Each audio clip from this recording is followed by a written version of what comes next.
Simplement quelques mots. Donc effectivement, nous sommes là dans, je dirais, la prolongation de la DSP ferroviaire, qui va permettre aussi, puisque effectivement, il peut y avoir discussion sur la durée, mais malgré tout, derrière cette prolongation, il y a des actes forts envers le personnel notamment. C'est-à-dire que nous préparons une nouvelle entité juridique, il faut le dire, qui va sécuriser notamment les emplois. Elle vient directement dans le droit fil des travaux qui ont été présentés précédemment, les CCVU, la rénovation des gares, multimodalité. Aujourd'hui, quoi qu'il arrive, pour le transfert de personnel avec la nouvelle entité juridique, c'est 18 mois. Quoi qu'il arrive sur la procédure, on ne pourra pas aller en deçà de ça. Donc il faudra bien aussi intégrer cette durée-là. On pourra faire le transfert vers la nouvelle entité juridique sous 18 mois. Donc d'où la nécessité de prolonger sur 2 ans.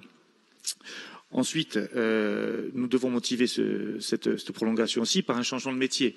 C'est-à-dire que l'évolution positive que connaissent actuellement les CFC va engendrer forcément un changement de métier, un changement d'approche, de matériel, de temps de travail, puisque avec les CCVU, avec la centralisation sur Bastia de la gestion de tous les croisements, aujourd'hui sur 15 gares, demain peut-être sur 20 gares, il y aura forcément une évolution forte des métiers et aujourd'hui, les agents des CFC ne feront plus le même métier demain. Donc, même chose, ça se fait dans le temps, ça se construit dans le temps. Alors, la vraie question, est-ce que l'État aujourd'hui souhaite une nouvelle fois créer un rapport de force? Parce qu'on peut inverser la tendance aussi. Ce n'est pas la collectivité de Corse qui souhaite un rapport de force.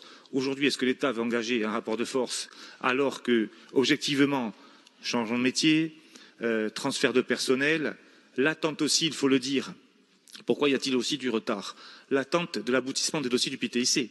Changement du matériel roulant, nous n'avons pas de réponse.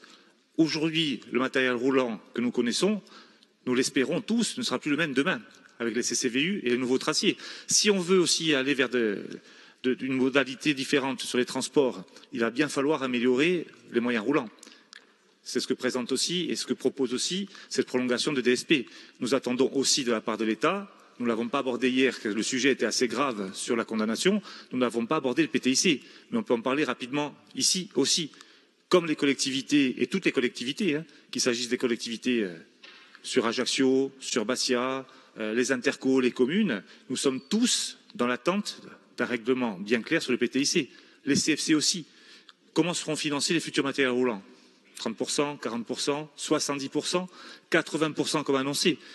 Nous sommes dans l'attente, les CFC sont dans l'attente. D'où la nécessité d'avoir cette prolongation de DSP sur 24 mois et pas sur 1 an. Alors ensuite, nous verrons bien effectivement les dispositions de l'État, peut-être du préfet, sur cette proposition. Nous attendons, en tout cas nous pensons, Madame la conseillère exécutive, que c'est la bonne proposition et notre groupe vous soutiendra. Merci.